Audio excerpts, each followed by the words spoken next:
This is not just an ordinary day. This is not just an ordinary podcast. It's the Bat Minute Christmas Special. I am the Polaroid of perfection, John Parker. Yeah, or we should say non-denominational holiday special. Yeah, that's very true. It's a very it's a big Americanism. Like, we don't say it, but it's one that I like. I'm gonna get to like this. I was quite confused about the tone of the thing we're about to talk about in terms of whether are they been satirical or sincere when they're doing all that stuff. But anyway, well, I'm the co-host now, McGowan. What was it? As Cher Horowitz would say, merry whatever. Merry whatever, everybody. And we are joined by two very special guests to help us celebrate all of these wonderful holidays mentioned here. It is the team-up of Sean German and Liz Whitaker. The part of Liz Whitaker will be played by a dog barking today. All are welcome around our table this Christmas season. Yes. Happy whatever to everyone. Yeah, I genuinely think we should start that as a thing. Happy whatever. Yeah. That and isn't that the name of it? There was a Devo Christmas song that was just called Merry Whatever as well, I think. Yeah. Based on this episode, I think, yeah.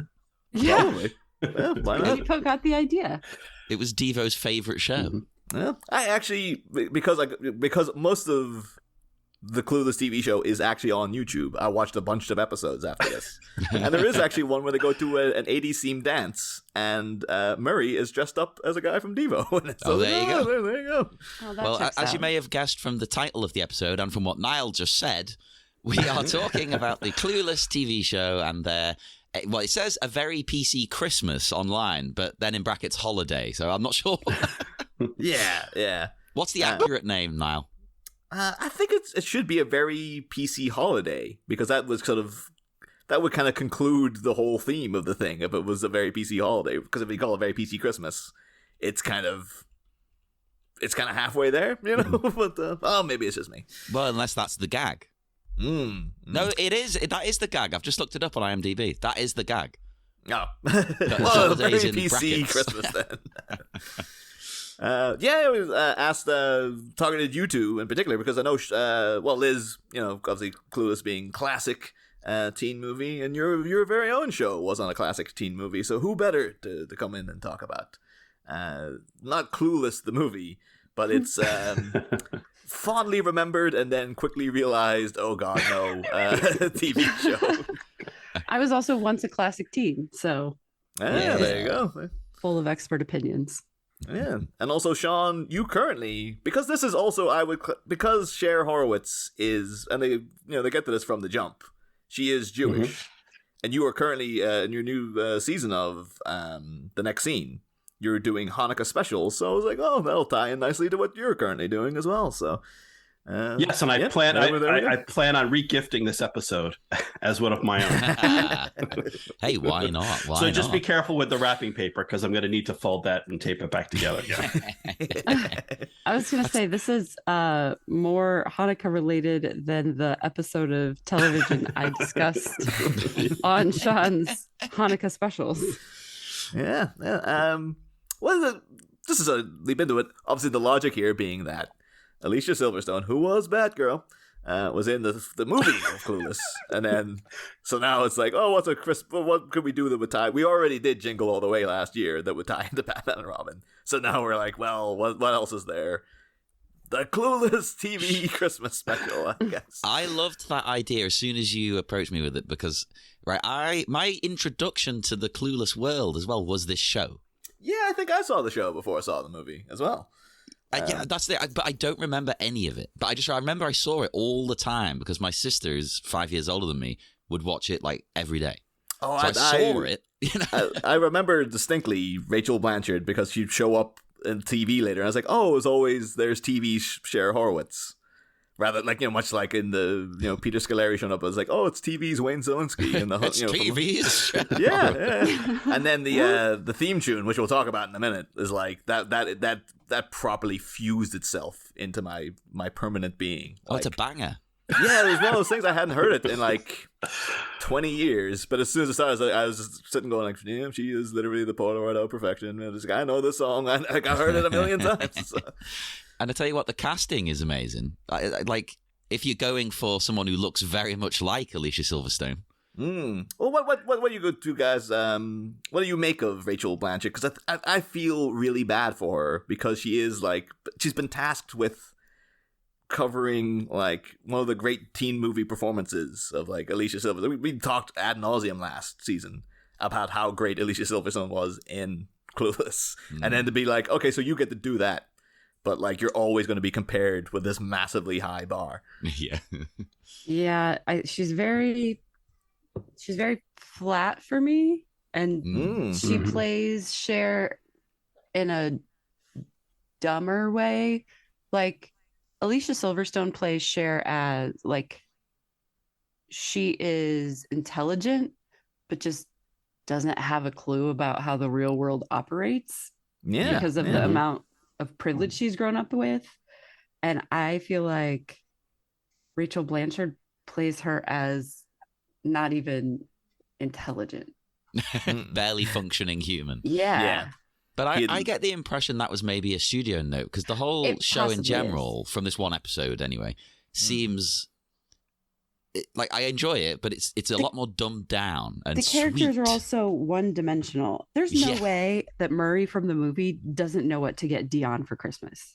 Yeah. Oh yeah. Right? Like there was nothing less believable about these characters for me than Murray not knowing. Like than Murray thinking he was gonna get Dion not a diabetes testing kit or whatever. home cholesterol testing kit.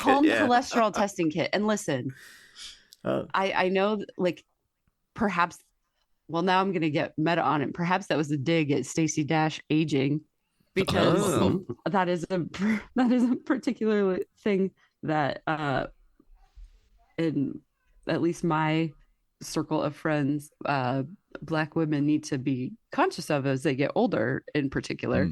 So maybe it was just a dig at Stacey Dash. It could be. Maybe she was starting to express some of her political views, and the writers were like, "Nah, screw you, Missy." Oh yeah.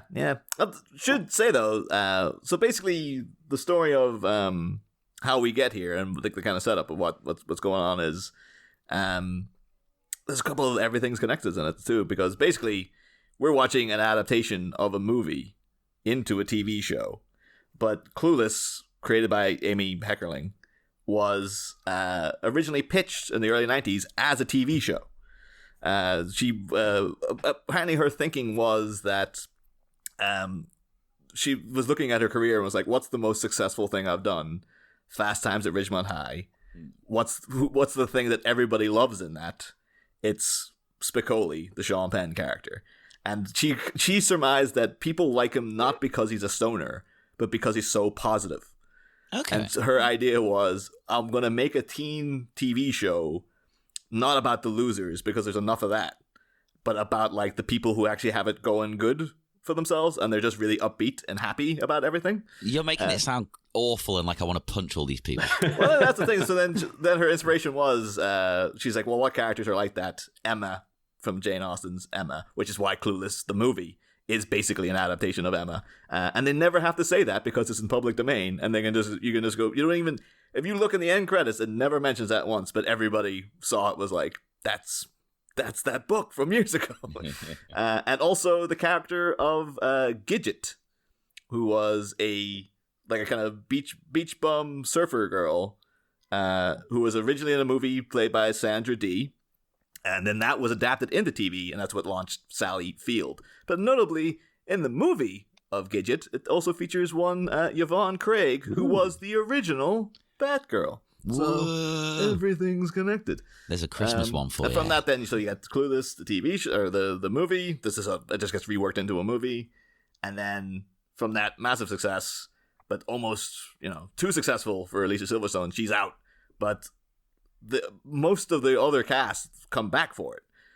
So that's why Stacey Dash is here, Donald Faison, Alicia Donovan, and stuff. Like a lot of people from the movie show up in the show as well, which makes it even weirder when they also like brought back other people from the movie playing different parts and stuff in certain episodes, and it gets a bit all over the place. If you want, because it's all on YouTube. Again, I watch a bunch of it, and there's like you can really see the studio notes going on. It's actually pretty like blatant because season 1 is mostly written and directed by Amy Heckerling, and some of those episodes are really good. And it's notably got Wallace Shawn's back in it, Mrs. Geist from the movie. Josh is in there as a main character. It's not Paul Rudd, but Josh is there as a character. And then that's season 1. Season 2, Amy Heckerling's gone. Wallace Shawn is gone. Then Mrs. Geist is gone. Josh, the character, just disappears. They just write him out altogether. Do they explain it, or he's just gone? He's just gone. And then, yeah, as I said, there's episodes in season 1 where like Paul Rudd does come in as a different character. And you're like, are they going to make a joke about it? And it's like, no, he's just a different guy. And then Brecklin Meyer shows up as a different character. What? There's Brittany Murphy's in there as a different character. She's in one episode, and I was like, oh, dying to watch this Brittany Murphy episode. They completely waste her. Oh. She's there as like she's just one of their friends, and the joke is she's transferred from New York. So when she's the plot line's about them learning to drive, which happened in the movie as well. So like, what the hell is this? And yeah, at one point, Brittany Murphy gets to do a thing where she's learning to drive, but because she's from New York, she just starts sticking her head out the window and just roaring obscenities at people. And that's the one good point of the episode, because you can tell she's improvising a lot of it. And it's like, there you go. And that's like one of her 3 scenes. And the rest of it's just like, yeah, we just had Brittany Murphy for a day. But also, Ty is in the background, played by a different lady. And they never, like, you think nowadays there'd be like a meta joke about that. They'd be like, oh, the 2 of them together. But they just never breach it. And this is the kind of show where that joke would work. Yeah, totally. Especially the episode with Brecklin Meyer, I was expecting to see, him as, like, because he's playing like the exact opposite. Because he was like the kind of stoner skater guy in the movie. But he's like a real, sort of sophisticated character in the show. I was expecting a joke about that, but no, they didn't go there. And this is a lot of stuff as well. You can see like there's a lot of licensed music in the first season where like they're playing REM. They play the Paul Rudd episode seems to revolve around the fact that he's into Eels and Novocaine for the Soul. Like that song's played like 5 times. And then season 2 is just like not as if the studio is like not paying for that anymore. So you just say these are your core characters. I mean, I can understand from their point of view, like save some money. And one of the most egregious ones is of course, Dan Hedaya plays, to start off this episode we're watching, Dan Hedaya played the dad, Mel, in the show, or in the movie. That was Dan Hedaya. And then in season 1 of the show, he's played by some guy. He's a very heavy-set dude. Doesn't look anything like Dan Hedaya, but he's kind of getting like, oh, he's a gruff, grumpy old man. Like he's an asshole, angry lawyer. And then in season 2, they recast him with this guy. And he's playing a just the most generic dad ever. I was really puzzled by the dad because I was starting to question my sanity and if I even remembered the movie. I was like, "This isn't the dad. What's going on?" Yeah. It's like I was confused from the get-go with it. So the opening scene, Cher comes in and she's like, "What do I get the daddy who has everything?" And she's given the gift of her singing in a pageant. And he's instantly like, oh, fantastic. And then, so it says, she kind of manipulates it into him saying what he wants her to sing. And it's the dreidel song, which, like, I only know from South Park, because they used to sing the dreidel song. I wouldn't know anything about the dreidel song outside of that. Did anyone else have a problem with Cher's plan of just, like, it just felt weird to me that she was going in to manipulate her dad into saying, I want you to sing dreidel at a concert, and that was her Christmas gift. Like, I don't know what to get you, Daddy. So I'm gonna take this charity event I was doing and make it about me. But it's with love. Well, yeah, it kind of felt like the plot line should have been like, oh, I forgot to get him a present, and so this is my last ditch thing of like, surprise, it's me performing, and I guess I'm performing the dreidel. Yeah, but. It's the fact that she's planned it so far in advance. It's like, no, this is genuinely the gift. Like, she thought this out. It's like, it seems so strange. What do you get him, Niall? What else could you get him? He's like mega rich, isn't he? What do you get the daddy who has everything? Exactly. It's a classic conundrum. And I want to pick it. I hate people who are I hate people. I hate people Yeah, just who that's fine. they're Stop approaching there. adult age and they're saying daddy. It's like, no, it's weird. It's very weird. Stop it. I think that's a fundamental core part of Cher's character, though. She's daddy's Yeah, little she's girl a and daddy's stuff, girl. so. It just sounds wrong. It really. But then again, I suppose she does play him like that. She's like, I'm going to twist him around my little finger kind of thing. I don't get, like... I should also note, too, that I did also ask, because I was looking, it's like, we need to get people who are Jewish on, so Sean, you're here yourself. But also approached frequent guest and proud Jewish lady Lauren Ashley Carter by coming on for this episode. And she can't make it because she's literally moving continents at the minute. But she's like, I'm going to record a commentary of the episode. And so we had, like, I'll post that at the end, like her running commentary of this episode. But I've noted that she said, like, as soon as she was baffled as to why the dad would be in favor of this as a gift, and also the fact when he says dreidel, like, she was like, Danadea would never go for dreidel. Like, in the movie, he would have been like, you got to perform Barbra Streisand or something like this. Yeah, you're gonna do Yentl. Yeah. It's insane that she's just like, and that he's such a softie that he would go like.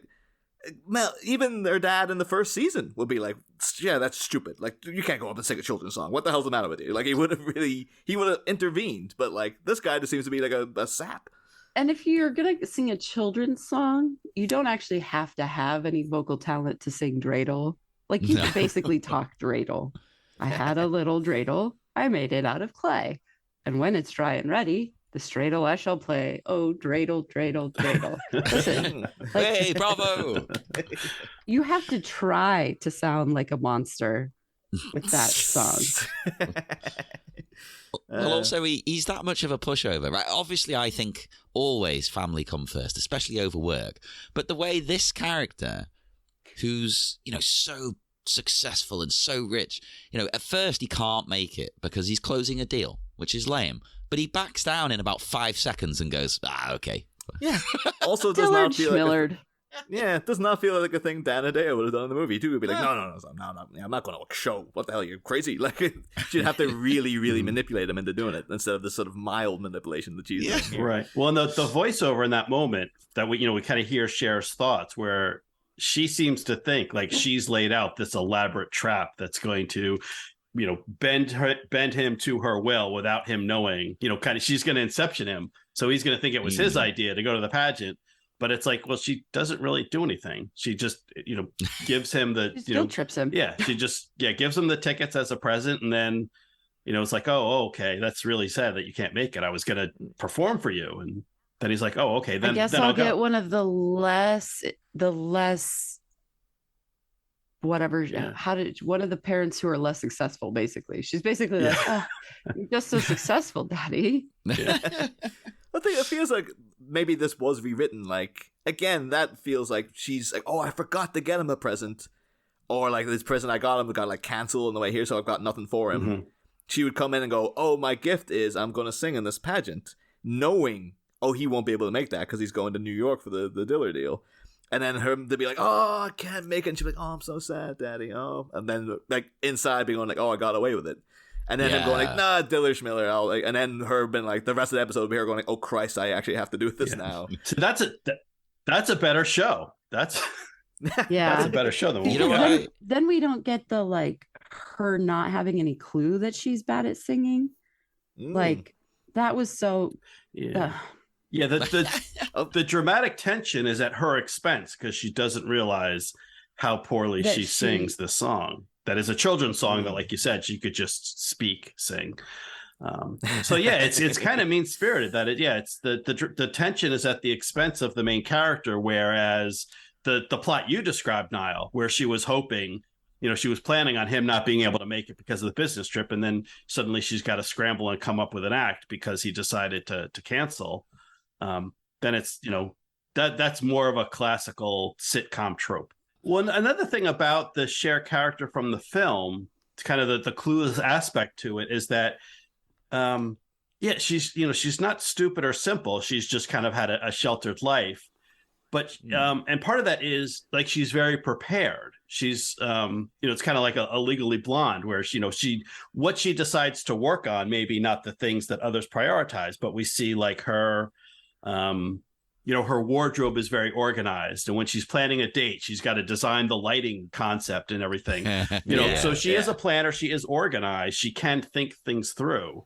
The clueless aspect is just what she decides to think about and what she decides to plan. Whereas this, like, so if she was doing an act in the the non-denominational holiday pageant, the Cher from the film would rehearse, would be prepared. Where this Cher is just like, oh well, I used to sing this song as a kid, so of course I can sing it now, and I don't need to rehearse or anything. So. Yeah, it's like, oh, I can wing it. Like, to see what does he want me to perform? Yeah, that's fine. Yeah, I can like do when that. she should have choreography. She should have like an outfit plan that's like centered around a dreidel and Hanukkah. Not that she would dress up, do the not the pantomime that she did as a child, dressed up as the dreidel, but she would have some coordinated outfit and everything. Yeah, she could incorporate it into the look. That'd be very her, wouldn't it? She'd Although go overboard. I think at one point though she does say that I have to hope that such and so does a Hanukkah line. Like, I think she is going to go out and buy an outfit as well, but I don't think that outfit ever comes into play. Yeah, although because at the end, I guess she has to dress as an angel. So I guess that's maybe we would have seen Ralph Lauren's Hanukkah line had it. That's the most famous of the Hanukkah wear, I'm sure. Yes. But of course, then we do cut into the opening titles. I have to bring up because, like, the rest of you guys, you not remember the theme tune to Clueless is a classic. I mean, I do. I loved it. As soon as it started playing, much like you, I was like, oh, I'm transported back in time.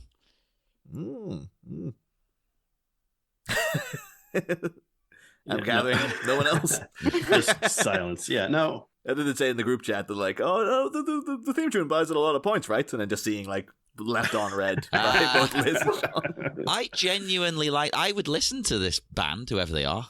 Oh, yeah, well, looking into it, the song is performed by a lady called China Forbes, who is from the band Pink Martini, I'm not too familiar with. But it was notably written by Charlotte Caffrey from the Go-Go's. There you go. Yeah, there you go. There you go. It's got a sound of them. Yeah. Of course, we got Rachel Blanchard in. She's obviously playing the Cher of this. Went on to be Nancy, Jeremy's girlfriend, in season 2 of Peep Show, which when she showed up, and I was like, oh my god, it's TV Cher Horowitz. And then when she was in Snakes on a Plane, I was like, oh my god, it's TV Cher Horowitz, and also that girl from Peep Show. But then, so she's doing okay. She's not Alicia Silverstone famous, but she did season 1 of Fargo and stuff like that. So she's working actress. But then we get returning from the movie is Stacey Dash, who is what, 45 when she's which listen, I say that like it's a dunk, but she looks amazing. Oh, she looks incredible, but she does not look like she should be at school. Yeah. I mean, considering, I think Alicia Donovan, who's also here, I remember she showed up in, like, the later seasons of Sabrina, like the Melissa Joan Hart Sabrina, as one of her college roommates. And she was with a lady, there was another roommate. I can't remember what the college was. I'm barely watching those seasons. It got really bad after she left high school. Yeah. But I remember even then, when I was a teenager, but looking at, like, the older, like, oh, this is the college girls. Like, that lady is at least 48 years old. And it was just one. And then she'd show up in, like, a guest appearance on Friends as Joey's girlfriend when they were in their mid-30s. And it's like, so is she supposed to be college age? Or is she mid? Like, what? Who is this woman? And then I've never seen her in anything else, so I don't know whatever became the laws of the world do not apply to television. But the Stacey Dash is sort of become a bit of a joke in recent years, unfortunately, because she is a great she was a great actress, and she's great in Clueless. She's great in this. She's good enough in the show as well. But yeah, she became like a right-wing pundit for Fox News for a couple of years, and then they fired her because she was going too far, basically. Oh my god! Yeah, she started ranting about like Obama not caring about terrorism and stuff on Fox News, and they're like, "You're suspended for 2 weeks." And then also, you're not coming back. And then she gave out about like Black History Month. And then Chris Rock tried to incorporate that into an Oscars gig she did, where he was like, "Oh, here, the whole Oscars so white controversy back in 2016." Chris Rock was like, "Well, here's our reach out program and our representative Stacey Dash," and she came out to very mixed applause, and then said like, "Happy Black History Month, everybody," because she was famous for like trying to derail Black History Month, and the reaction of the crowd is just like, "What?" And then she awkwardly shuffles off again, and it's really embarrassing to watch, but made it to air. So I guess the Oscars people didn't think it was that bad. Well, it's the Oscars. They don't do anything right.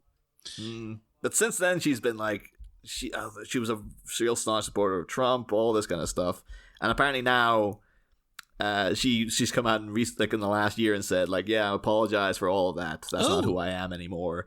I can't get any work." So is she really sorry then? Or it really comes across as if, what I believe got me blacklisted, and so now I'm apologizing for it in order to get work again. I was about to praise her at first. I was going to say, that's really big, to admit you're wrong, but no, I think she still probably does secretly believe the thing she believes. She's just like, I need to eat. So any butter adverts want to hire Stacey Dash?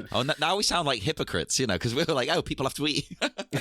I mean, I sort of feel like, did she really ever believe what she had to say before, or did she realize she could make money by being the Black woman who was like, was going to be validating all of the Fox News viewers' opinions about Black people? There's I think you see that on YouTube now. There's like random ladies being like really into like the anti-SJW stuff. Yeah, while that was making her money, she was willing to shill for it. But now I'm imagining there are several family members who won't speak to her. Yeah, could be. That could be. And it's not bringing home any bacon, so. Apparently she also would try to get in. She put in a bid for Congress. She tried to be like a congresswoman in California. Didn't get anywhere with it. But I've seen an interview with I think it was like MSNBC, where she comes on, and it kind of seems like she doesn't really know what she's talking about, because all her answers are so generic to like all the issues. It's all like, well, what about gun control? And she's like, I believe in the Second Amendment, but I'm also very upset about people getting shot in schools. Guns, guns, not in schools. Yeah, very like, fence sitting kind of. Yeah, it's like, what else? But it's great at the end though, because the presenter very clearly manipulates her into saying something as a joke, and she doesn't get it. Because he's at the end, it's like, all right, so I'm a big fan of Clueless, but I also really love Legally Blonde. So would you say that you're a clueless person or a Legally Blonde person? And she's like, of course I'm a clueless person. And he was like, yep, that's all I needed to hear. Genius. Yeah. Defense rests, Your Honor. Yeah. And that's now the headline. But then, so she's playing, of course, back as Dion, which is, I think in the beginning of the movie, they say like, me and her we were both named after famous singers. And for ages, I thought they meant Celine Dion, but it's actually Dion Warwick. Dion Warwick. Wouldn't they have just called her Celine? Well, and Celine Dion wasn't famous at the time Dion would have been born. I didn't think it through entirely. Oh god! Should also note too, the episode in the first season where Paul Rudd comes back, Cher falls head over heels in love with him, and his name is Sonny. Hey, that's the joke. Sonny and Cher, because that ended well. Yeah. Oh man, this episode does not end with Paul Rudd skiing into a tree. Fortunately for us, but, thank God, it's supposed to be a happy show. Does that episode end with Cher waking up and she's back at the beginning of the episode? No. Yes. That would have been, Clueless. Oh, here's a actually, because I was going to say it's a Clueless Groundhog Day. My beef with the title here is like a very PC Christmas, brackets holiday. A Clueless Christmas is right there. Like, it's right there. Why would you call it anything else? But then they try to make a joke that it only kind of half works. Yeah, I just don't get what we're doing here. We're having a nice Christmas day. Or non-denominational holiday, all right? But this is when we then get that bit. I genuinely like this. When I don't know any of the characters' names, though. When the friend is trying to guess what to get his partner. Yeah, Turk from Scrubs. Yeah. Now, I know it's stupid, as we talked about earlier. Like that character wouldn't act like this, but I actually found this funny every time he says a bad sort of idea and it just buzzes like I was like, that's great. And he's already ordered the cholesterol kit. That's funny. Yeah. And had it monogrammed. Because she wants to be a doctor. Oh, okay. So of course that's what she wants, right? Yeah, that seemed like a kind of clueless thing. It's like, Dion, would she want to be a doctor? Because I know people who have become doctors, and it's like a very stressful, very trying job. Yes. And I cannot imagine Dion wanting to, unless it was like she wants to be like a plastic surgeon. Then I could kind of get it. But like wanting to be an actual doctor, it's like, I don't know if, unless she just doesn't know what doctors actually do or something. She just knows it makes money. I feel like it was different in the 90s. Like when I was a kid, I didn't understand. I thought being a doctor was like helping people. And then I worked at a medical school and now I know it's different. But as a teenage, like in high school, I didn't really understand that being a doctor is actually kind of a terrible job and I would never want to do it. Yeah. Unless it's she's thinking of Beverly Hills doctors. So it is just like, oh, I'd be just checking people's cholesterol. And that's it. It'll be rich people coming in and I'll just weigh them and tell them their height. And then it's like, eat more greens. And then that's all. That's the job. Like, it's not actual. She's not out there going like, yeah, guy's heart exploded in my hand when he came in. None of the actual horrible stuff the doctors might have to deal with. We're approaching it from a different point of view as well because of where we live. Yeah. How do I put this nicely? We don't pay. Yes. Yeah. And when you live in, so doctors are one of the highest paid professions you can have in America without being like a finance bro. And it's also one of the things that it's like every smart kid is like, oh, are you going to be a doctor when you grow up? Yeah. Because it's the only thing you could possibly do as a gifted and talented student. And it's one of those that because it's a classic profession and it'll make your parents happy as well. Oh, a doctor. Oh, whereas if you said I'm gonna be a coder, they'd be like, what? I'm gonna be very good at managing a warehouse. I guess it's good because it's something it's something as Liz said, at least in the States, it's relatively well paid, but helping people at the same time. Because you can be, you can go into finance or be a lawyer or something like that and be well paid, but really you're not, you never help it. Those people never help anybody. They just make things worse. You're helping yourself. Yeah. Really. There's no altruism assigned to either of those professions, and if you are a lawyer that does altruism, you're not well paid. Then you're not well paid. Yeah. But so is this an actual thing? Like from watching the previous season, the other episodes, like, does she really want to be a doctor, or is that something they just mentioned this one time? No, that is one of the things is like, that's mentioned for this joke. And then it's gone. There's no other indicator. I mean, so many things are like, at the end of the episode with Brecklin Meyer, she hooks up with Brecklin Meyer. Never seen again. He's just gone from the show.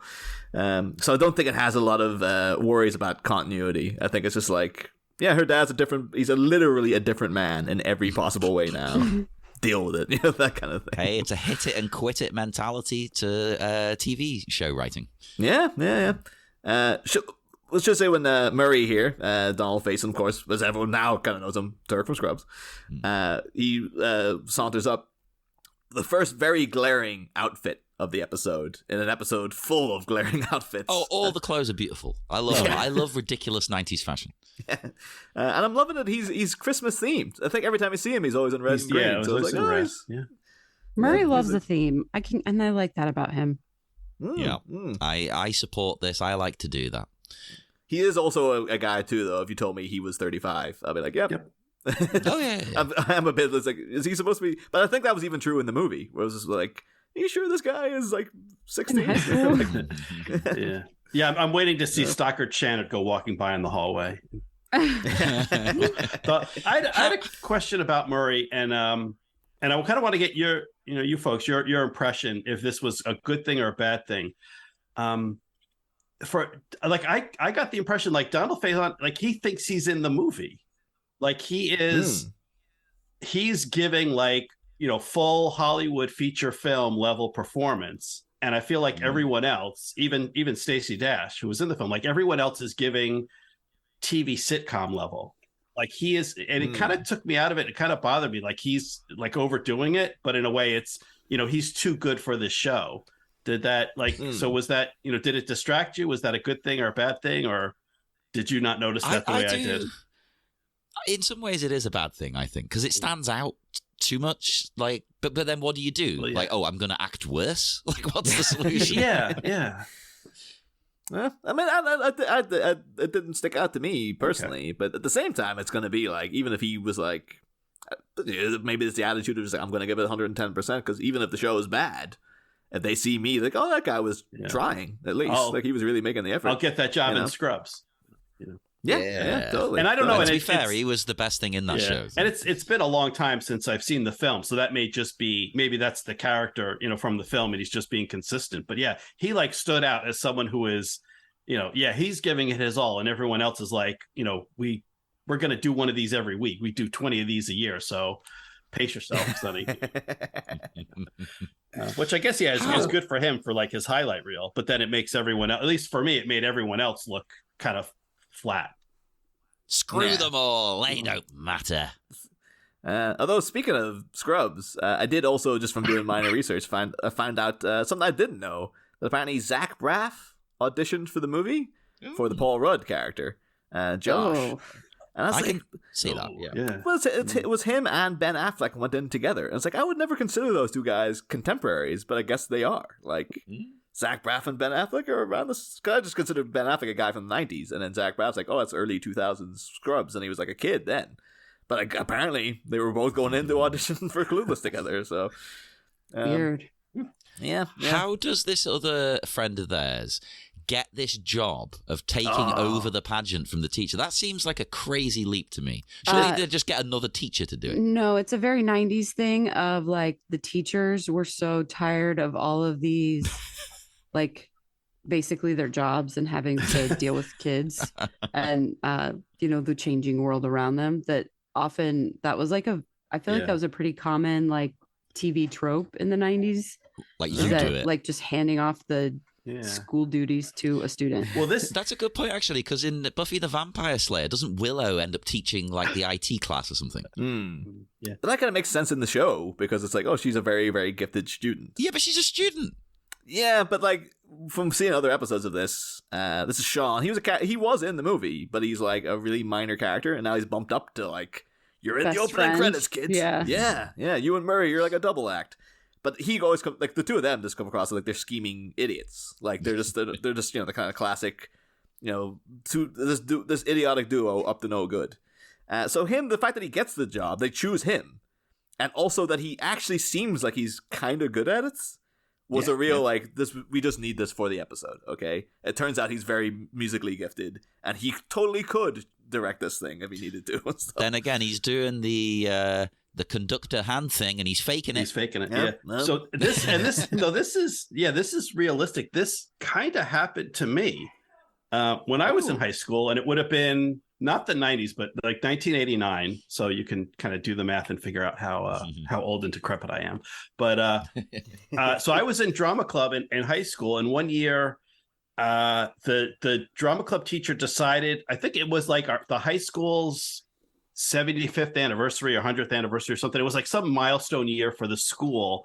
So instead of doing Romeo and Juliet or Death of a Salesman or the usual claptrap that high school drama clubs do, she decided we'd do like a history of the high school as written by these students, which on the one hand you say, okay, high school students can kind of give you the perspective on the high school. But on the other hand, we're a bunch of kids. Like we had no idea about the history. Like she had us, and it was like a melange of just a bunch of different stuff. Like there wasn't like a single narrative going through, but there was like we were going to do a scene on a student who drops out of school to go to Vietnam.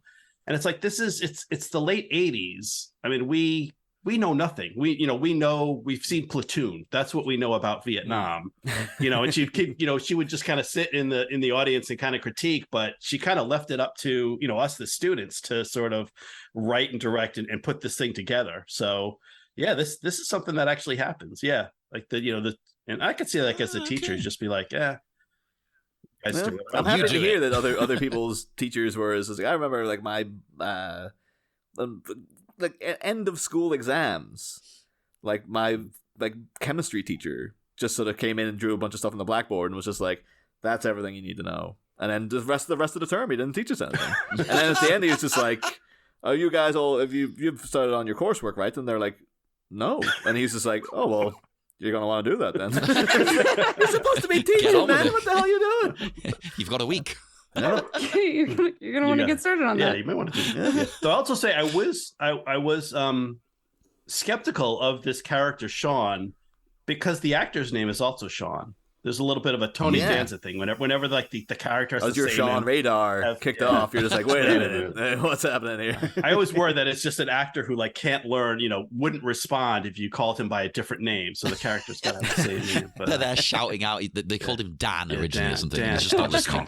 But like you said, he's not. Well, it's very close. The actor's name is Sean Holiday, and then the character he's Sean Holland, and then the character is Sean Holiday. So I don't know if that's typecasting, but he's not. Which is perfect for this episode, Sean Holiday. Oh, maybe the PC Holiday is referring to him because he's the one insisting it has to be non-denominational. Maybe that was the joke. That was the joke. Because he's directing this pageant and doing it's other than a bit of a mishap in the fact that Cher can't sing. It's not a complete disaster for being kind of directed by a student. I mean, every other like every scene, every act has a mishap. Like when what's her name is doing her bells. Amber. When Amber's doing her bells, she trips on the fabric on the ground, and right. I feel like each act something goes a little bit wrong, but none of it is actually played out for comedy. I don't know. And then we get Danny Strong is there. Oh yeah.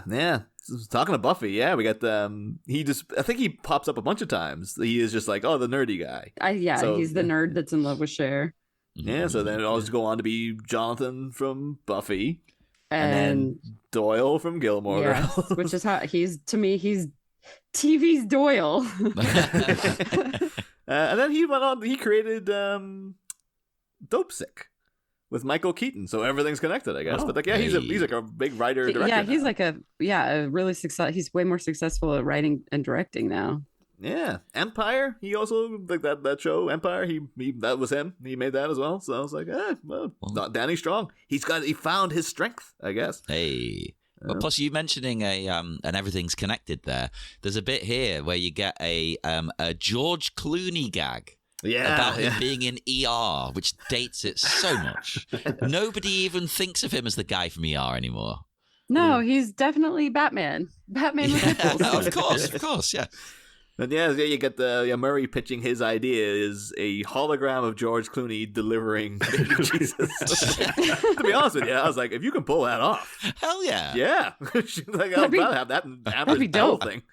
We get another dated gag, but one that I think was dated even when they made it. They make a Milli Vanilli joke. Yeah, but Milli Vanilli was not in the United States. Milli Vanilli lip syncing was like that was a big thing for a very long time over here.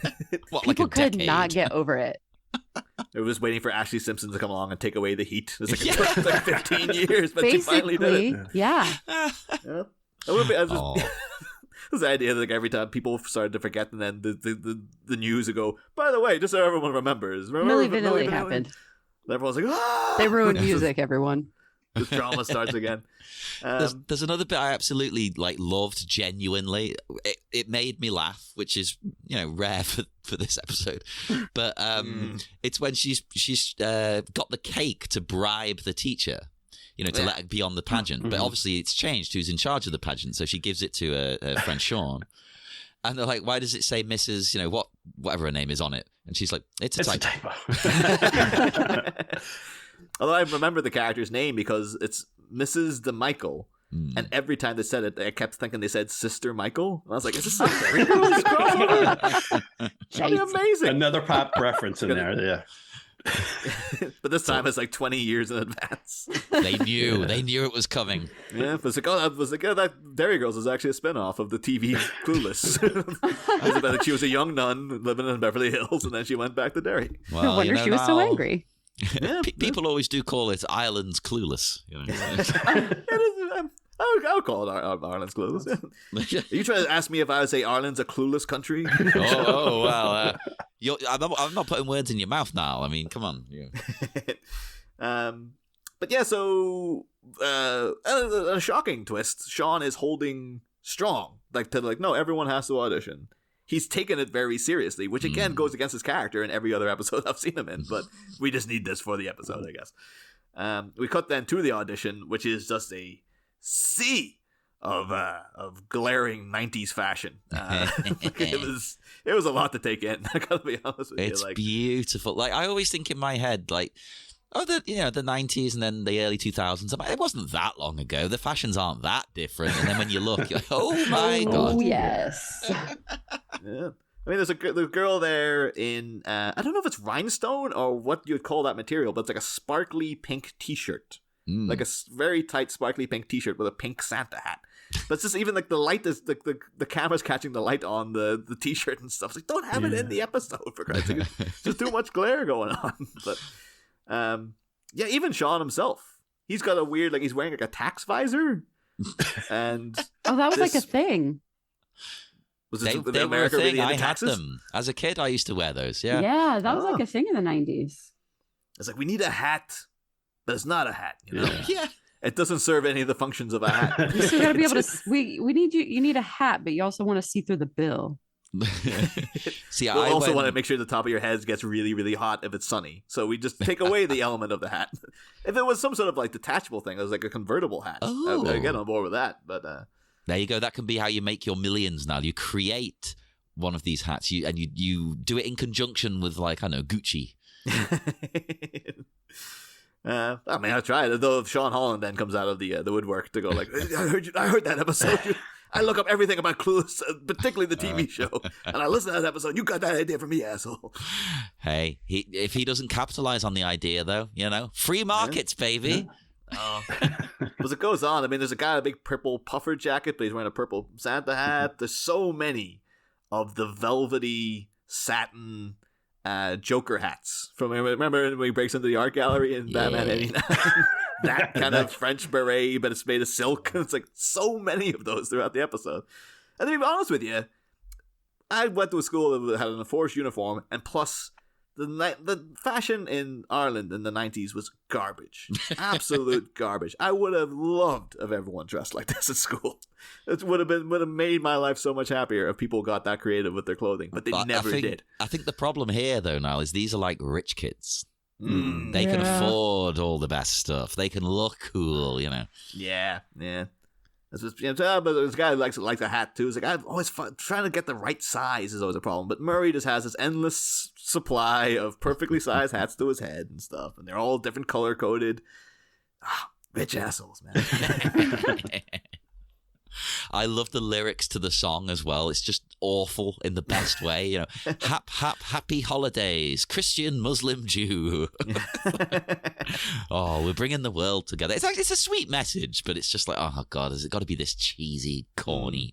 Well, that's where I think the episode kind of feels like it's lost a lot of its bite. Like from episodes I've seen in the first season when Amy Heckerling's writing it, they will make, sex education jokes and have things about condoms in there. And it's very like, oh yeah, that's, there actually was a little bit of bites because when Amber shows up to bribe Sean as well, she has a couple of lines where that wouldn't make the cut now. Like she says, I won't join your multi-culti fest. I was like, that would be an instant red line through it.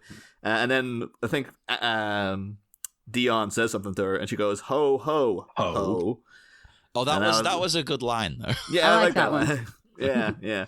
But this feels like there should have been more of a satire on these people trying to do like a very inclusive multicultural thing. Like there would be some sort of element of spoof in it. Like they're trying too hard. Yeah, they're trying too hard, and it's just like it's rich, privileged people who don't really know about the hardships of people outside of their area. So they don't really know how to be inclusive. They're just more like, and I guess at the end they are singing about themselves at the end anyway. So that would work. I suppose you could say of all the shows to bring up here, The Boys kind of does that, where it's like it makes fun of like liberal attempts to try to, make sure everyone knows, we're being multicultural. We're going to do this for, it's almost like, no, just calm down. Yeah. You don't have to let everyone know. There was a season 2, like the Girls Get It Done campaign, which literally has a neo-Nazi in it, but nobody's like, oh no, it looks good though, we're fine. Because it looks good, it's fine. Yeah. But yeah, so Cher's now grappling with she might. Oh no, actually no. We should say it turns out Cher is a terrible singer, and I relate. I really liked Sean's line though when he's just trying to isolate the voice, but he's like, "We need to isolate this voice."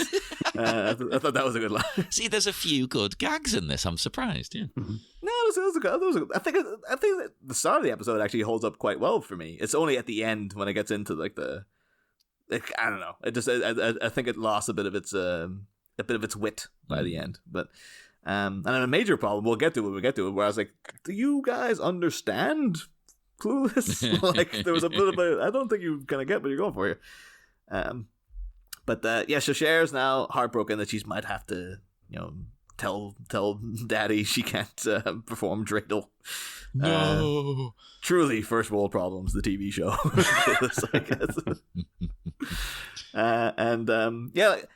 The weird thing was, so Amber comes in, she just materializes inside Cher's house. Yeah, how did that happen? Yeah. Is she real? Is she a phantom? Maybe she's one of the ghosts. There was Cher visited by 3 ghosts. Yeah.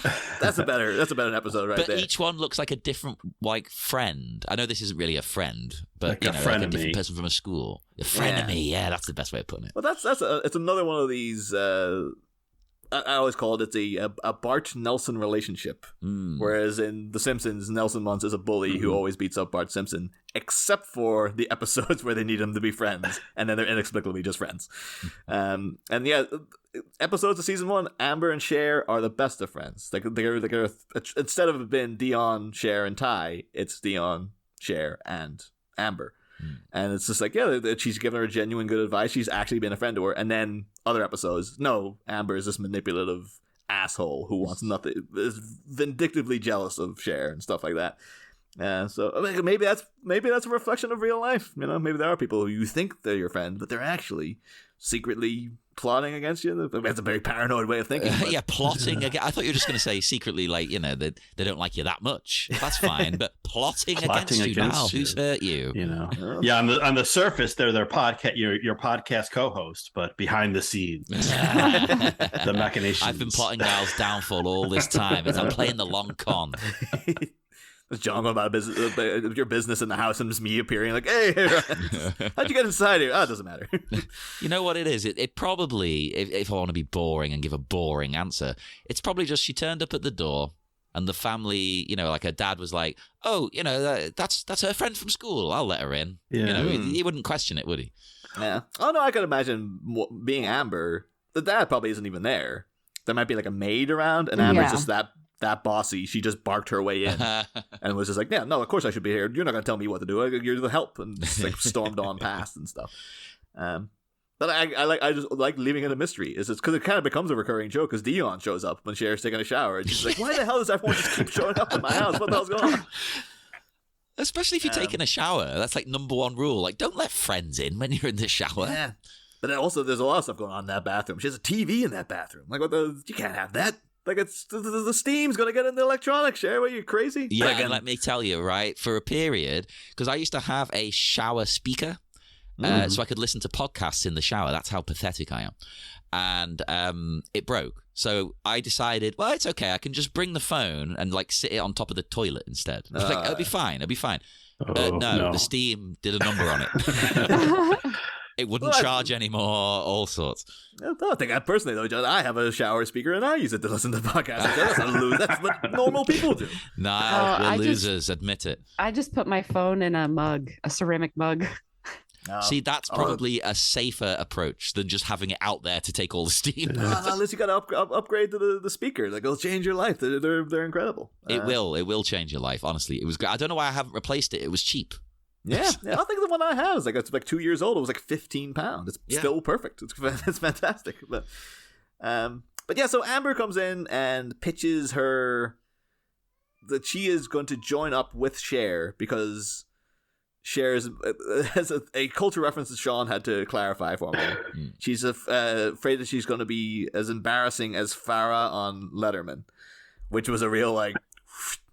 I'm guessing Farrah Fawcett, but don't get what the hell that was supposed to be. I guess you had to be there. Yeah. Yes. And that's actually a pretty recent reference. So, yeah, Farrah Fawcett was on the David Letterman Late Show in June of 97. And this episode, came out was December of 97. So, like 6 months earlier, she comes on and does this infamous interview where she... appears to either be on drugs or, losing her mind, early stage dementia or something, where she is just sort of out of it and, she's getting lost in the middle of sentences and she's forgetting words and she's like looking around the set, getting distracted by, anything shiny or bright lights, she just really appeared to be out of it in this interview. But it was, an isolated thing. She would, she wasn't near the end of her life. She wasn't sick or anything. She claimed she wasn't on any kind of drugs. She I think later she said it was just, she was kind of a prank. She was playing, she was playing with the host and thought it would be amusing. But she just had this infamous interview where she really seemed, she seemed clueless. But I was going to say I'm going to go and watch it but I was torn because it's like, well, I don't want to laugh at it if she ended up being ill. But if you say it's an isolated thing, okay, I can laugh away. I think she died like several years later, but I don't think it's in any way related. No, it's good. Yeah, 8 years later. So she goes on to live another 8 years. And actually, this is the same year she's in The Apostle with Robert Duvall. She's the most. It was the most sober movie in the world. The Apostle. You'd have to be stone cold sober to get through that. Yeah. See, I can laugh at it then. Because remember, I was worried. Because remember, probably 2 years ago, maybe. Remember, Bruce Willis was on TV here, Niall. He was being interviewed. And it was like, it was a disaster. And people were making fun of it all. Like, oh, look at him. He doesn't care. He doesn't want to be there. Yeah, he's not even answering their questions. He's just mumbling. And then we find out, he's not well. It's like, now everyone feels really bad. Yeah. Although, remember Farrah dying as well, though, because it was one of those, you always get the groups of celebrities who die. There's always, they say it comes in threes and stuff. And because I remember she died the same week as Michael Jackson. So I think it was like literally like the day before or something. Where it was like, Farrah Fawcett's dead, and everyone was like, oh no, and I was like, Michael Jackson's dead, and everyone just forgot about Farrah Fawcett. Farrah Fawcett? Right. Yeah. Happened over here when Heath Ledger died as Jeremy Beadle, who will mean nothing to you guys, but beloved TV presenter in England. People still do love Jeremy Beadle. He did one of our first prank shows, didn't he? Yeah, Beadle's About. He's great. He was a really great TV host. Died 2 days later. Heath Ledger dies. You never hear about Jeremy Beadle again. He just gets bulldozed out of the news.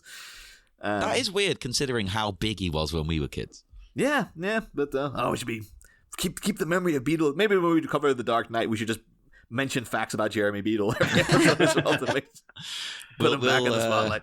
We'll do an episode by episode podcast of his two main shows, and we'll introduce him to the world anew.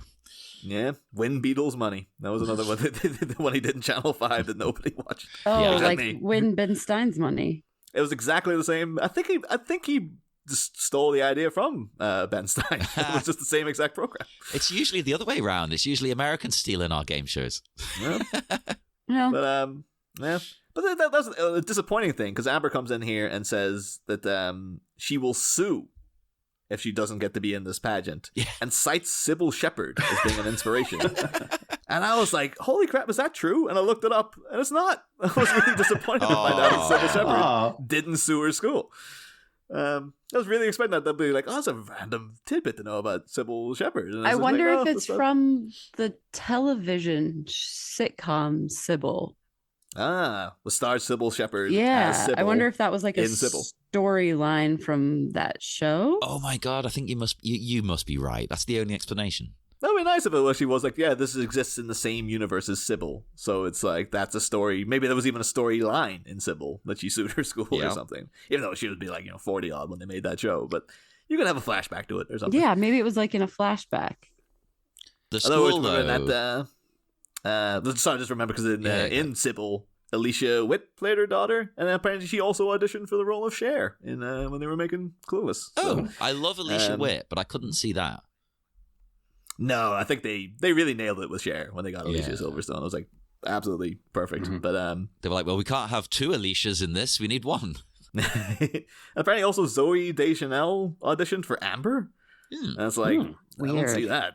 Yeah, that doesn't fit right at all. And I get Alicia Donovan, to be fair to her, she hasn't really gone on to do a lot since. She was like this, Sabrina, and then she's in like all the dog who saved Christmas, and the dog who saved Easter, the dog who saved Halloween, and the dog who saved the Christmas holidays. Like it's always she's the mum in the dog who saved movies. We need to do a spin-off with our crap holidays over here. The dog who saved Shrove Tuesday. The dog who saved Arbor Day. Yeah, I think they're going that long. So I think they're quite successful. So they're like, we got to keep that's why it became the dog who saved the Christmas holidays. It's like, we're running out of holidays here. We got to do something. No, okay, the lamest one we could do over here now, the dog who saved the bank holiday. There you go. He had to do it 4 times a year, too. And then now the Queen's dead, he's got to do it another time. Could do the dog who saved St. Swithin's Day. Oh, classic, yes. I love the way I didn't know what that was until The Simpsons told me what it was. Well, that was the thing, too, of...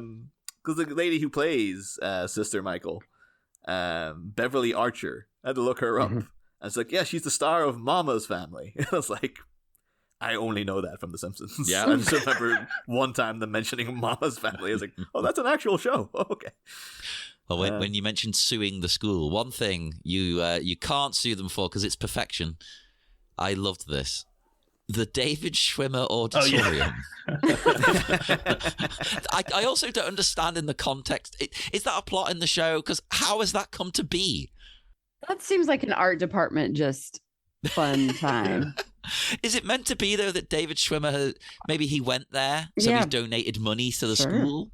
I think it's just supposed to be like, it's a little joke. It's just like, oh, he's like but a in big... the world of the show, I'm talking that. I don't think they would just like, it'll be like in Community when it was like the Luis Guzman, school or whatever. It was like, they just really like him. Yeah. That's why I was a bit disappointed. Like, in the main name of the school is the Bronson Alcott High School. And I was expecting that to be a joke. Like, when we talked about recently, John, when we're covering Wednesday, the Wednesday Addams show, it's Nancy Reagan High School. And that's funny because it's like Nancy Reagan. And then Bronson Alcott apparently is like a really, truly like a wonderful man. It's like, he's the kind of a guy you would name a high school after. And it's like, I thought they would have like, it'd be some really, like it would be Farrah Fawcett High School or something like that. Someone you wouldn't really expect to be. I think they did it for the movie and it was like less of a joke because that's the name of her school in the movie also. Okay. They do, yeah. Because there is an actual Bronson Alcott School in Boston. Oh, it's real. Yeah, it's like a real thing. Although Cher Horowitz ain't going to Boston, let me tell you that. Oof. Also, too, before we got too far away from the Farrah Fawcett thing, I did also make a joke when you brought that up, Sean. Explain that to me. Saying that interview was embarrassing would be a Farrah assessment.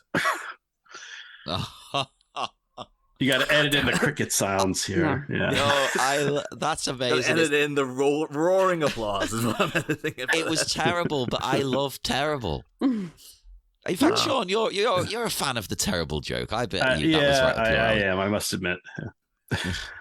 Yeah, Sean giving me a sympathy. Liz just walked on by. Yep. It sounded like the name of an awful drag queen, so I support it. Yeah. Fair assessment. Yeah, there you go. That's a great drag name. But yeah, so we cut back to the school where things are in full swings for the rehearsals.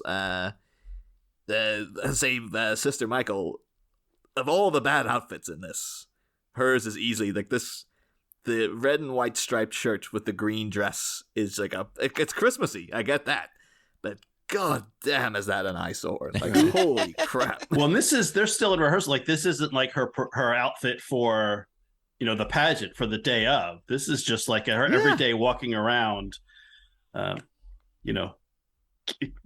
cane in a West Coast look. I don't know what's going on. Hey, maybe she's still getting in the spirit, though, Yes. because as of recording, on Friday, it's not even Christmas yet, people. Spoiler alert. My boss just was walking around work dressed as an elf. Just casually as an elf. I'm like, okay. I mean, I usually wear a Christmas sweater, sweatshirt or something every Friday of December. Hey, to work. there you go. I'm gonna have to start doing that because I've only got one, so I don't want to wear it every day because that's disgusting. So, yeah. I do appreciate the pairing though, because this is the scene where we get the reunion of Murray and Sean, because they'd fallen out previously, where Sean was like, "No, I'm doing it entirely by myself," and then he realized like, "I need help." But the fact that Murray's all dressed in red and he's all dressed in green, because they go together to make a Christmas thing. So it's like, oh no, the two guys, apart, they mean nothing, but together, it's a Christmas outfit. So They're dressed like two M&Ms. Yeah, well, yeah, also that as well. It's all to teach people a nice moral. These two need each other. Mm. They're made for each other. They are a unit. There's a potential song there about friendship they could be doing. Oh, there is indeed. Although I have to say the choice of getting out or winning back, Murray is like a deep dish pizza. And I gotta say, I can't get on board with that, because deep dish in general is just like, it's a goddamn mess, man. Like, you're gonna get pizza all over that lovely red shirt, man. You're nuts. Although our version of a deep dish pizza here isn't remotely like those ones that I see like Americans posting. Ours is such a crap attempt at trying to make whatever the hell that is. Like, I want to try a proper one, because I'm just gonna. It doesn't look like a pizza. It's not a pizza. Stop calling it a pizza. But it looks nice. Yeah, it's basically like if you cut it up into slices and it does not maintain slice form, that's not a pizza. No, like it's a mess, is what it is. But it looks tasty. Yeah. This is where the Mogwai Minute wouldn't go. They would talk about toppings. They wouldn't talk about the integrity of pizza.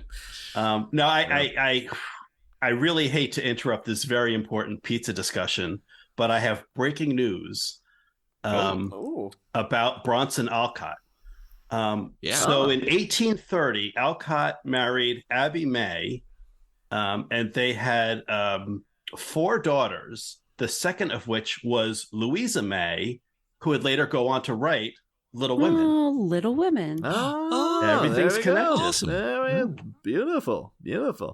I used to say breaking news is like breaking news from 152 years ago. Breaking news from 1868. But I thought something like drastically bad had happened to like, someone in this Stacey right Dash now. has been assassinated. I was like, what the hell? Due to comments made on the Bat Minute podcast, so someone was inspired to take her out. No, that's it. Well, news to me, breaking to me, news, I should say. Hey, it was breaking to all of us, at least. Hopefully to you too, listeners. Yeah.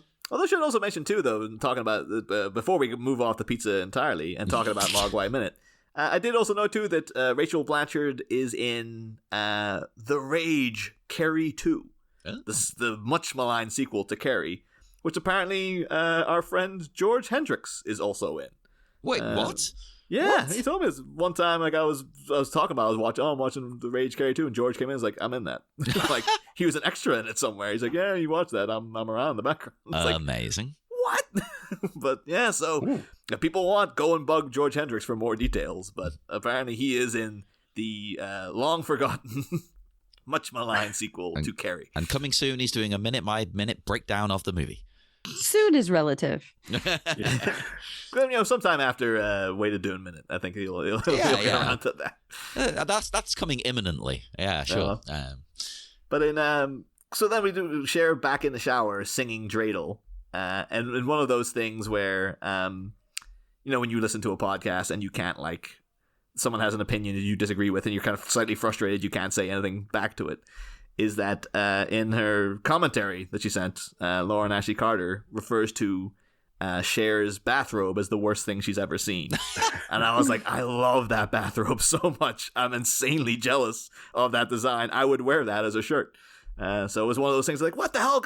Oh, you were on this episode. God damn it. Well, I think it suits someone her age. She shouldn't be wearing like a sexy, silky kind of number, should she? Yeah. Well, it's just the design. It's like a sky design with little devils and angels on it. It's like, it's a cool design. I like it. I think it's really jazzy. But I like it. Yeah. Well, but yeah, so of course Dion is sneaked in to record Cher in the shower. Thankfully they didn't give that role to Murray or someone, because damn, that's not creepy at all. Yeah. I don't care how it's totally close we fine are. when a woman does it. No, I don't care how close we are. Don't sneak into my bathroom while I'm showering. Like, just don't. I don't care if we're dating. Don't sneak into the bathroom while I'm showering. You can come in, announce yourself. Yeah. Yes, exactly. Good point to mention, even if we're dating, because that doesn't give you free reign to just sneak around and spy on people. I've been a woman who has lived alone for a very long time. I never feel more vulnerable than when I'm in the shower with shower sounds and whatever's coming out of my phone sounds. Like, don't just walk into my bathroom. Announce yourself. Yeah. Although speaking earlier about that includes Zooey you, Deschanel, murderers. Yes, have the decency to murder me. But after telling me you're there, come on. Well, they cut out that scene of Psycho with Norman Bates coming in and going like before he pulled back the curtain. Just want to make sure you know I'm in here. I don't want this to be creepy or anything, you know. Well, plus the steam is going to ruin her recorder that she's using to take this.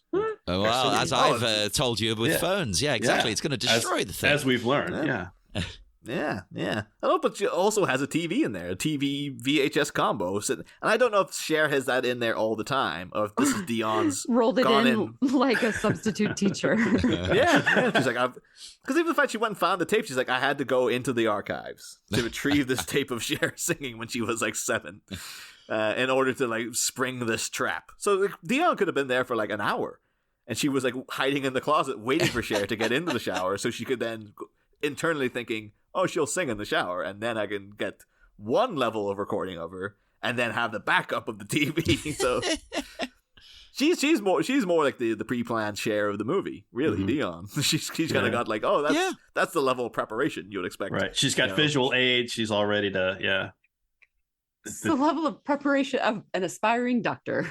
Yeah. Tape is queued up and everything. It's like her, Batman, Kevin McAllister. These are the people who are the most dangerous people in the world with a little time to prep. Yeah. But yeah, so and I thought it was a kind of nice message though, where Cher, she's devastated to learn that she's a terrible singer, but she also appreciates Dee's honesty, and I like that moral of just like you people should be honest with each other, and they have a little on it. And then somehow that became the meaning of Christmas. Yeah, of course. This Christmas we're doing honesty. Okay. Even the teacher at the end is like, I forgot we're doing this honesty thing. Oh, that got really confused. So it's just like Cher suggests everyone the gift of honesty, and it's just like, so this is just a free present that everyone's given to everybody now. You don't actually have to gift anything. Yeah, that's like well, it goes along with like I made a donation in your name to the Human Fund. But it is an important lesson as well. Oh, it is an important lesson, and I like as well in conjunction with that they don't just like get rid of her from the show. They're like, no, we'll find you something else. Yes. Yeah, it's like they still want to include her. Yeah. Well, maybe think of the kind of that. The plot line or the through line about honesty just made me think of, friends through eternity, loyalty, honesty will stay together through thick or thin. I mean, more important lessons to live by there. Yeah. Oh, at the end of most episodes in season 1, when they got in like cool bands to play, Dragon Sound actually played at the end of an episode too. So, if only, Niall, we'd be covering this show if that happened. But yeah, now it's the night of the big Bronson Alcott's non-denominational holiday pageant.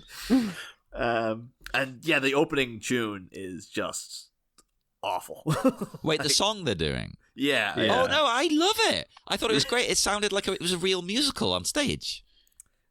Well, actually, what did you guys think of it? Because this thing awoke a rant in me when I was watching. It had very high production values, but otherwise was very kind of... Actually, no, my high school did much more put together productions than this. Really? Because my note I've put here is, this is the best production ever. English schools would never have this. Hey, well, my secondary school did a production of Les Mis that was shockingly really good. All right there, Mr. Posh Guy. Come on. What? Well, what's the and another question for Niall? Is this a running thing that comes up in other episodes? The like subtitles. Are we supposed to be singing along with them through this? Like, that was weird. Yeah, that was a little weird. I think that's just there to have like a little kind of like a nod to those, we call those stop motion, the I'm Mr. White Christmas. Oh, that's Franken and Bass.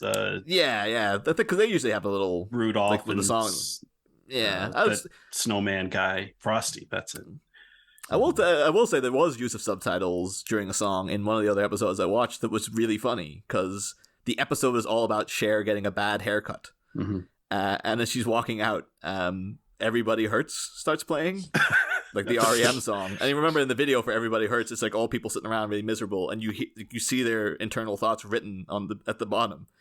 And as everybody's walking past Cher, they're just all like dissing her haircut in their own heads and stuff. And like a dog does it at one point. Subtitles come up in French for a French woman who walks past. And then like the final one is just like, like a bob haircut does not suit someone if you don't have the appropriate shaped head. Like, it's a very frank breakdown of why the haircut's bad and stuff. Hey, don't tell people what they can and can't do. Yeah, it was weird. It was Bronson Pinchot. Actually, speaking of Bronson Alcott, Bronson Pinchot from he was a sitcom guy in America. We never got the show over here. Yeah. I know him from The Langoliers. I sent you a meme of The Langoliers the other day. What the hell? That's right. Yeah. But he was Ralphie in Family Ties or something. I think he's known for playing. He's one of these guys now. He's like an American guy, but he's known for playing like a foreign character in a role now that would not exist, because they'll be like, you can't do that. That's just taking the piss. But yeah, Bronson Pinchot, he also puts on a foreign accent in the episode he's in to cut Cher's hair. But no, my problem with this song is that it's bad. It's bad. Well, it's bad. It's great. But it also feels like the show doesn't understand because they're making fun of themselves. Yeah. Like, they have a little cheeky lyric about like, oh, I hope Daddy buys me a new Jaguar, and then all the parents all laugh. And then later on, they're kind of doing like the little breakdowns of different things they want. And it's all like Cedar Sinai for a new nose, and it's kind of like they're all doing a very winky. This is what the privileged rich kids want. Yeah. Whereas the purpose of Clueless is in the title. Like, they don't know how privileged they are. They're not aware that would be something to be made fun of. They would take that very seriously. Oh, that's I agree totally. To them. Yeah. So them singing a song that's making fun of themselves doesn't work for me, because it's like they're not supposed to know that these things are ridiculous. They're thinking Cedar Sinai for a nose job for Christmas. That's a great gift. That's what I would want. Yes. There's nothing to laugh about there, but they're delivering it in this very winky way. So yeah, beyond the song just being flat out bad, that also irked me somewhat, because I'm like, you don't get what Clueless is then, clearly. But yeah. See, I agree totally, but I do like the song. I think it's a good song, but I agree with that. But one thing I can't get on board with, and you mentioned it right there, I'm going to be petty. I'm going to be very petty. The joke doesn't work with the car for me, because it's an English company. And that's not how you pronounce that word. Actually, it's Jaguar. No, by the time, I'm sorry, I'm gonna one petty you.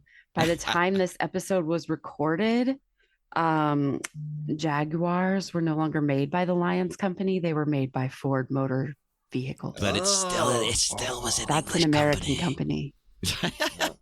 But one even further, we've got the ghost of Tom Petty has shown up.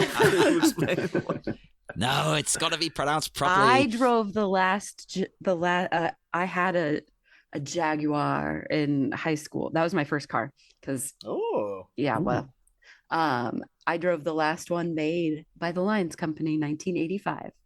Oh, cool. That's very fancy. They're very here. It's like, oh, only the rich have these. You know. Yeah.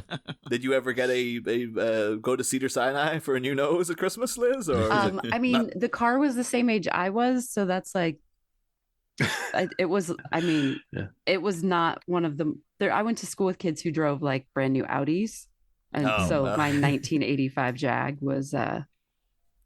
It was fancy. I think here but that not would still like... be more like sought after, like Oh. And here you're not even allowed to call it a Jag. It's a Jaguar every time, full word. I think you're just making up these rules now, John. No, this is the proper way to say these things. But yeah, so the show continues. We also get Cher's dad in the audience, again, being incredibly out of character and just how nice he is. Well, so, up until he insults one of the songs.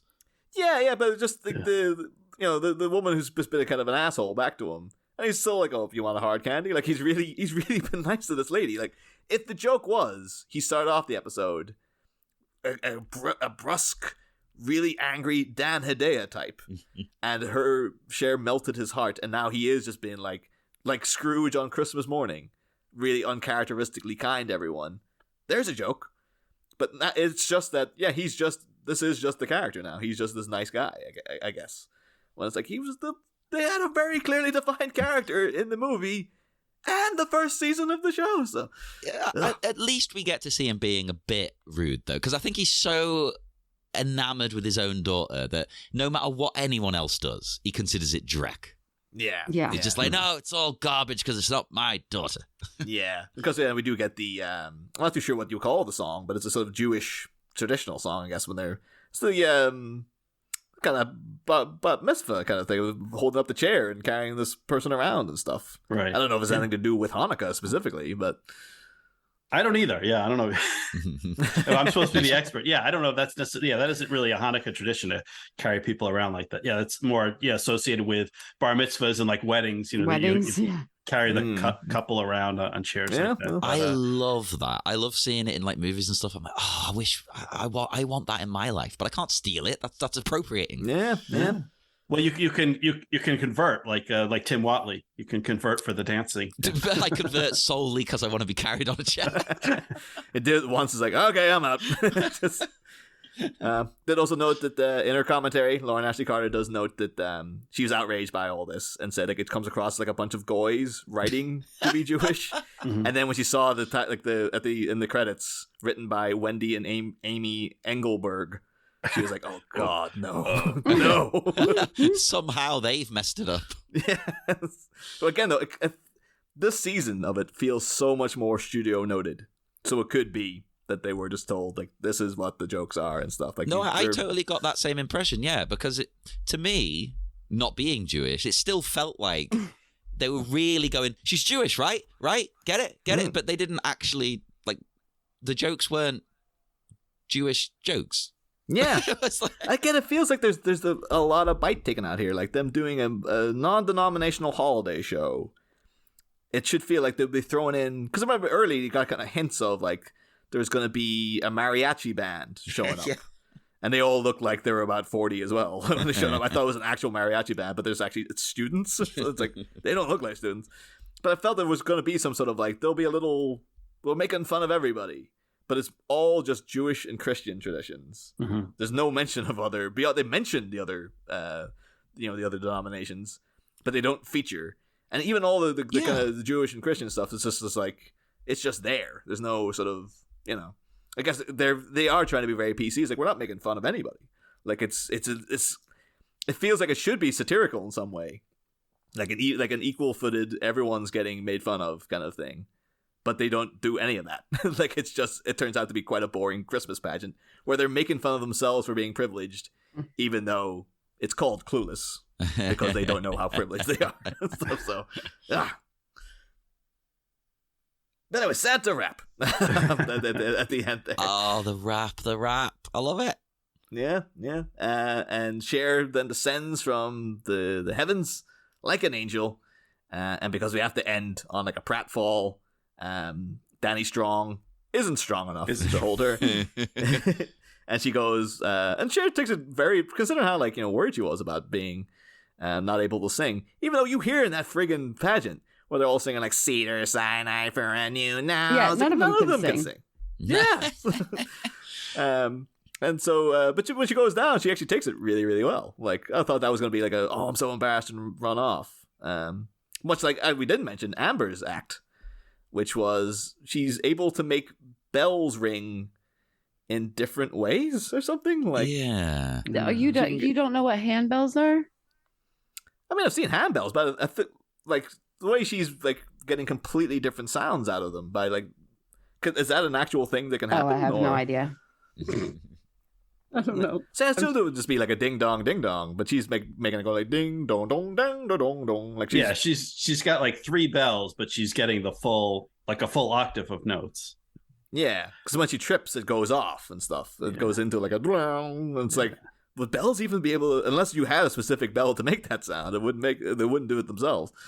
So yeah, I thought that was very confusing. But Amber takes it bad that Cher fell on top of her, and then she starts tickling her, which is a bit like, it's a bit, a bit weird, but okay. Yeah, don't tickle me, anybody. I hate it. Well, not on stage like that. That's weird. No. And then we got the aftermath. Cher's told everyone to just give the gift of honesty, and everyone's starting to be honest with each other. Murray gives Dion her present, and it's vitamins and stuff. And fat burners, follicle stimulators. Yeah, and this is like, dude, no matter how clueless you are, there is no way anybody would ever think giving that to your girlfriend is a good idea. He's like, well, you've been going on about wanting to lose weight, so here you go. Yeah, it's just like, holy crap, man, what the hell are you thinking? Oh, it's so absurd. Again, though, that made me laugh. I was like, oh, okay, yep, he's clueless. Oh. Yep. Truly, he was the clueless one. Yeah. The cluelessness was the friends we ignored along the way. Every episode should end with them going like, he was the clueless one this week. Like at the end of like the old He-Man cartoon where they just do like a little moral and like it cuts to like, well, Amber was being clueless this week because she didn't think about it. Not knowing is half the battle. And then we got we end on the weird note of Amber. No one's given her a present, so she's going to steal one from the toy bin. Yeah, like that's the word. That's awful. Yeah. Stealing from children. That's awful. Stealing from underprivileged children, where I kind of felt like Amber from the movie wouldn't touch those gifts. Not so much because of the goodness of her heart, but more she'd be like, ew. Ew, like, yeah. Yeah. Like, that's just charity gifts for children. I'm not touching that. Like, someone buy me a new Jaguar. Or Jaguar. Get it right, Niall. Every time I say it now, I have to adopt an English accent just to keep John happy. You do. We're in England. Jaguar. And that was the Clueless Christmas special. Brackets holiday. Close brackets. Yeah. Woo. Now, it's a very... I kind of wish we did have this sort of thing here, because over here, we talk a big game about multiculturalism, but it's always a Christmas special. We don't have... a holiday special, and I think we should. It's because we talk a big game and then don't deliver. Yeah. I think they've even discovered they've done a poll recently in England where they're like, oh, it's a Christian minority country now. There's more people like Muslim faith and all that in England than ever before. Most people now are just agnostic, I think, basically is what's happened, and yet. Still, you turn on a TV around this time, all you're going to get is Christmas, specifically Christmas-themed viewing. You know what I think it is? I think it's because shifting Christmas into a sort of capitalist event has removed so much of the religion from it. Most people don't even... Taking the Christ out of Christmas. Taking the Christ out of Christmas, which some people use as a battle cry, don't they? It's like, yeah, we're removing it. What are you going to do? Because I think that then makes people go, well, it's for everyone now. Who cares? Everyone can join in. Doesn't matter. Oh, what is it? You have a tree and you have presents. Cool, there you go. I know one of your questions, Sean, though, that you're asking this year is whether you consider the episodes they're watching to actually be a Hanukkah special. Like when I was on, we talked about an episode of Frasier that was like, they talk about Hanukkah a couple of times, but there's nothing Hanukkah about it really at all. Would you consider this if you were to like, oh, every year I'm going to watch my Hanukkah specials? Would you consider this to be an appropriate Hanukkah episode? I guess so. I mean, they, so Cher, kind of the main character is Jewish. They talk about Hanukkah and Hanukkah presents, and there is a bit of a miracle at the end that this show wasn't worse than it was, given the amount of preparation we see. And so, yeah, I mean, I would not watch this every year. I'm kind of sorry that I watched it this year. But I think this does qualify as a Hanukkah special, even though Christmas is in the title. Yeah, it's trying to go for a bit of everything, isn't it? And it sort of works in that respect, but I don't know. I appreciate that they were like, right, we need to do a Christmas special, but we don't want it to be just tacky. So let's just, it's just a normal episode that happens to take place in the school around Christmas time. Okay, cool. Yeah. And maybe they play, oh, we're going to do a Christmas special, and then someone read the cast list and they were like, Cher Horowitz. Oh no. Oh no. We've drastically miscalculated here. But again, I imagine she would just join in with Christmas anyway, right? She'd be like, well, it's just it's not even Christian, really. It's just like a time people get together and have fun with the family. Buy stuff. Yeah, you buy stuff. You give your family and friends a gift. You're like, okay. You have lights. You get blackout drunk if you're me. I was thinking, though, what should have been the ending joke is that, like, oh, so this was a Hanukkah present from Cher. And the dad should be like, so what are you going to do for the 7 other nights? Oh, that would have been a great... But no. Uh-oh, and it goes to credit. But yeah, that is the episode. Did everyone enjoy it? I did. I thought it was fun. Like, I wouldn't sit and watch it like again and again and again, but it was a nice nostalgic trip back to a weird time in television as well, where this was a perfectly normal TV show. Everything was like this. Does everyone else have fond memories of when TV was bad? Well, not everything can be The Sopranos. The Sopranos Christmas special. Its non-denominational holiday special is through the roof. I had fond memories of not caring that TV was bad. Well, that's the thing. You didn't have too much of an option, right? It's like, well, this is just what TV is. It's just on. Yeah, it's on. And what are you going to do? It wasn't prestige television back then, Not everything needs to be prestige. That's my stance. I agree totally. Sometimes you just want an easy watch. I don't want to necessarily have to dedicate an hour's block to something I have to pay loads of attention to. Yeah. Well, to be fair, as I said, like, season 2 isn't that good, but like, all of Clueless, the TV show, is on YouTube, and I did end up watching a bunch of it because I was like, it goes down real easy. So, well, I'm not sure if this is what they wanted the outcome to be, but after watching this, I'm now like, I really want to rewatch the movie. Oh, yeah. Well, that's a perpetual state of being, I think, for me. Really. Well, I mean, yeah, true, but it's really put it at the forefront of my mind now. It's like, oh, okay, yeah, the movie's going on. Yeah. But yeah, I'm happy to wrap it up if you guys are. Wrap it up. Right, wrap it up. Well, we want to be unwrapping it, I suppose. It's Christmas Day. I've actually got some other things to go wrap up. Yes, everybody, unwrap your presents, but we're going to wrap this present back up. And then you're going to open it again in a year's time, and something else will be inside. It's a magic trick. Every year, there's a new gift inside this magical pod box. How do we do it? Yeah. We're not going to tell you how we do it. We are the David Blaines of the podcasting world. By that, I mean Niall's going to entomb himself in a block of ice for a week. Ooh. Was it a week? Was it like 3 days? How long was he in the ice? I don't remember. I think it could have been a week, but podcasting inside the ice the whole time. Okay, if you want us to do a podcast live from inside a block of ice, let us know in the comments, and we will do that that for you. To last season, at least. Then it would have been.